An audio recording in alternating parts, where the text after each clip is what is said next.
तीन काला कानून लाया, किसानों ने 15 महीना तक बटे खून का आंसू रुलाना पड़ा। हुआ कोई परेशान सारा किसान। तीन काला कानून वापिस 15 महीना बाद में लिया और 15 महीना बाद में लेने के बाद में एक लिखित समझौतो करियो। देश के सामने देश को प्रधानमंत्री हाथ जोड़ माफी मांगी और लिखित में समझौतो करियो कि किसान का जबकि एमएसपी को कानून है वो एक कमेटी बनाऊंगी, कमेटी के बाद के मायने मैं इन्हें लागू कर देसू, किसाना की समस्या को समाधान कर सिया। स्वामीनाथन आयोग की रिपोर्ट की है वहां पर लागू करांगा। 22 महीना इंतजार करने के बाद में जब चुनाव आने लगा तो किसान भाई आप सब लोग वे लोग पूछो कि मोदी जी थे जो थारा मंत्री के साइना से जगह किसाना के लिए थे एमएसपी के कानून की बात करी, किसाना की समस्या के समाधान की बात करी, बाको काई हुयो तो मोदी जी कहो थारे याद आवज की करो। आ याद आइए मोदी जी को जवाब 19 अप्रैल और 26 अप्रैल ने राजस्थान का किसान नौजवान और 36 कौमों का लोग जाने के लिए तैयार है।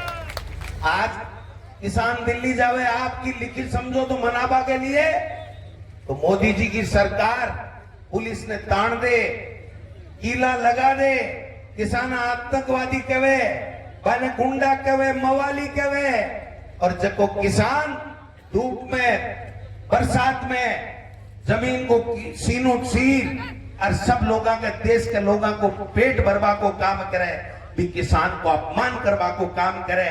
और आए नहीं जको किसान राजनीति में है, चाहे वो गोविंद डोटासरा है, चाहे राहुल कसवा है, चाहे 36 कौमा का कोई भी भाई जो किसान की बात करे बिना भारतीय जनता पार्टी कुचलवा को काम करे।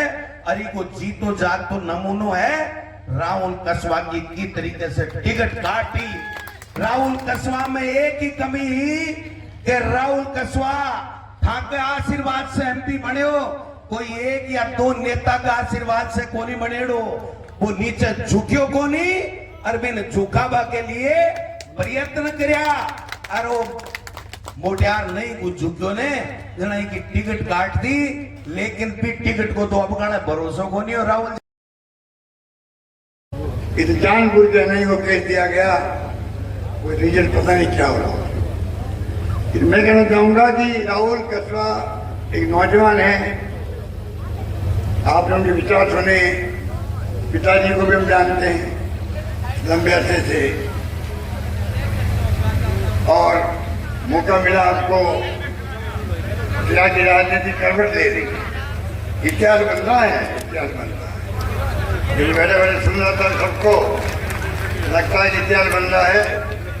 बुढ़ाने लगा कि जो भी लोग बोले हैं यहाँ पर एक से बढ़ के एक बातें करी गई है। देखिए तो मोरे बोलाने में लगे हुए हैं सब जगह। आजकल तो ये डांस भी शानदार करते, डांस शानदार करते।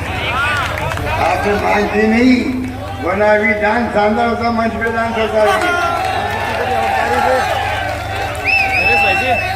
मैं तो खुद देखते जा गया पहली बार डांस देखा गाड़ी के ऊपर, ईडी का छापा पड़ा था ना, ईडी का छापा पड़ा है तो इनको जोर आ गया। बताइए आप क्या ईडी कुर्सी करोगे अंदर, ईडी इनकम टैक्स सीबीआई क्या क्या नहीं हो रहा है। आप सोच सकते हो, चिंता लगी हुई है मुझे तो। मैंने जब हार गए हम लोग तो मैंने कहा भाई हार का तो कम हो सकता हो, उससे बड़ी चिंता है देश की चिंता होनी चाहिए। सरकार देश की दिशा में जा रहा है, ये हमारी चिंता की होना चाहिए। इसलिए मैं कहना चाहूंगा, कहना तो बहुत लंबी बड़ी बात है। आप कृपया करके चुनाव जो है चुनावी होता है, चुनावी होता है, उसके अंदर आप कृपया करके कोई कमी मत रखो, या जो आए हो ये तो एक बात हुई, उसके लिए आपको मुबारकबाद, बधाई, शुभकामनाएं, धन्यवाद। पर आप लोग सब जो है राहुल कसबा बनकर के निकलोगे गांव में, ढाणियों में, सबको समझाओगे क्या हालात है, क्यों बदलाव चाहते हैं, क्यों पार्टी छोड़नी पड़ी। पार्टी को छोड़ना नहीं चाहता इंसान, या तो वो छोड़ाते पार्टियों को खरीद फरोख्त करके बोली लगती है, जैसे घोड़े बिकते हैं मंडी में। सरकार करेगी मध्य प्रदेश की, कर्नाटक की, महाराष्ट्र की 50 बीघा ले गए 50 बीघा करोड़ दे करके। ये लूटने बैठे हुए देश के अंदर, लूटने बैठे हुए, लूट रहे देश को, लोग तो हत्या कर रहे हैं। आप बताइए, चुनाव आप जिताते हो, जनता माई बाप है, वो हरा सकती है, घर भेज सकती है, हमें घर भेज दिया, हमें स्वीकार है, सिर झुका के स्वीकार है।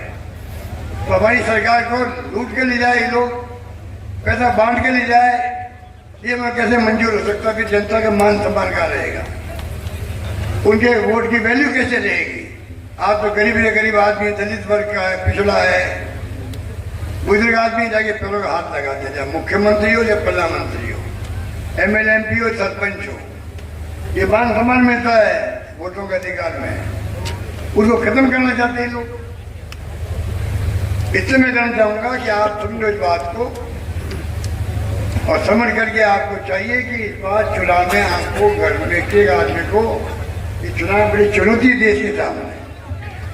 ये चुनाव खाली आपका राहुल कस्बा का नहीं हो रहा है, ये चुनाव देश के भविष्य का हो रहा है, ये चुनाव लोकतंत्र के भविष्य का हो रहा है, ये चुनाव बाबा साहब अम्बेडकर के संविधान को बचाने का हो रहा है। मजाक बना रखी ईडी, इनकम टैक्स, सीबीआई से इन्होंने, ऐसा मैंने आज तक जिंदगी में नहीं देखा। 50 साल राजनीति में कर रहा हूँ। आप बताइए क्या हो रहा है? कौन बचाएगा इसको? आप बचाओगे। इसलिए मैं बड़ी गंभीरता से कहना चाहता हूँ, कृपा करके हमने क्या किया स्कीमें मैं नहीं कहना चाहता आपको, बहुत सारी स्कीमें हैं, तो मैं ही कहना चाहूँगा। अभी लोगों को मालूम पड़ने लग गया गाँव में, सरकार चली गई, हमारी स्कीमें कमजोर हो रही है या बंद हो रही है। नई सरकार काम शुरू नहीं कर पा रही है, झूठे आरोप लगाए गए, उनका जवाब हम मांगे।